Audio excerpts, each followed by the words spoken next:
Hi friends, good morning, శుభోదయం అందరికీ కూడా. ఇవాళ వీడియోలో పిల్లలకి సంగీతం నేర్పిస్తూ ఒకవేళ వాళ్ళకి సింగర్ అవ్వాలని కోరుకుంటే కనుక కంపల్సరీగా వాళ్ళకి ఫస్ట్ ఆఫ్ ఆల్ సంగీతం నేర్పిస్తూ అండ్ దేవుడి పాటలు, అన్నమాచరి కీర్తనలు, తర్వాత ఘంటసాల గారి పాటలు, మెలోడీ సాంగ్స్ తీసుకోండి. చిన్న చిన్న సింపుల్ సాంగ్స్ నేర్పించండి పిల్లలకి. ఎందుకంటే ఈజ్ పేరెంట్స్గా వాళ్ళకి సెలక్షన్స్ మీరే కేర్ తీసుకోవాలి. ఎందుకంటే గురువుగా మేము ఎంత చెప్పినా మీ కేరింగ్ కూడా ఎక్కువ ఉండాలి.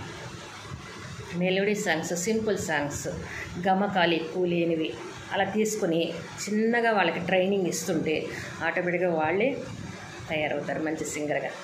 కాబట్టి ఈ ప్రోత్సాహం పేరెంట్స్గా మీరు అందించండి, నేను అందిస్తా ఒక గురువుగా. చక్కగా మంచి మంచి సాంగ్స్ ఉన్నాయి తాతగారివి, ఎన్నో వేల పాటలు ఉన్నాయి. అన్నీ మనకు తెలియకపోయినా తెలిసినంత వరకు మనం ఎంచుకుని మంచి మంచి సాంగ్స్ అన్నీ చక్కగా ఎంచుకొని పిల్లలకు ట్రైన్ చేయటం నేర్పించండి.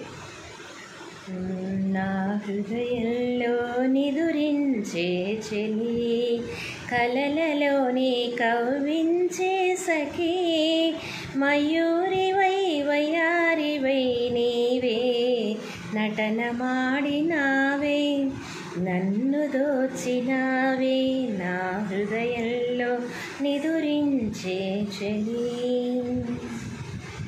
నీవు లేక వీణా పలుకలేనన్నది,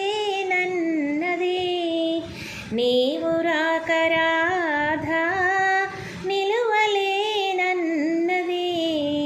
నీవు లేక వీణా పలుకలేనన్నది, నీవు రాక రాధా నిలువలేనన్నది.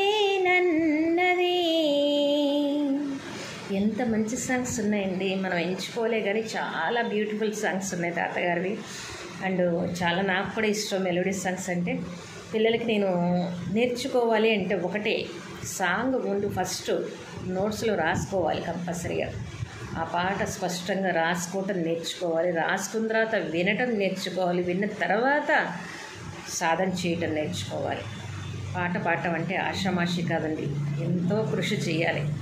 అంత మనం చేసే కృషినే ఏ స్థాయికి తీసుకెళ్తుంది అనేది మనకు అర్థమైపోతుంది. మనం చేసే కృషి మనకి ఎప్పుడు ఫలిస్తుంది. కాబట్టి మీ అందరూ కూడా పేరెంట్స్ పిల్లలకి చక్కగా మంచి మంచి పాటలు, అన్నమాచరి కీర్తనలు, చక్కగా శ్లోకాలు, భగవంతుడికి సంబంధించిన శ్లోకాలు, ఇలాంటివన్నీ కూడా పిల్లలకి మంచి అలవాట్లు నేర్పిస్తారని మనస్ఫూర్తిగా కోరుకుంటున్నాను. వీడియో కనుక నచ్చినట్లయితే లైక్ చేయండి, షేర్ చేయండి, సబ్స్క్రైబ్ చేయండి, మీ అభిప్రాయాన్ని కామెంట్ రూపంలో తెలియజేయండి. Thank you.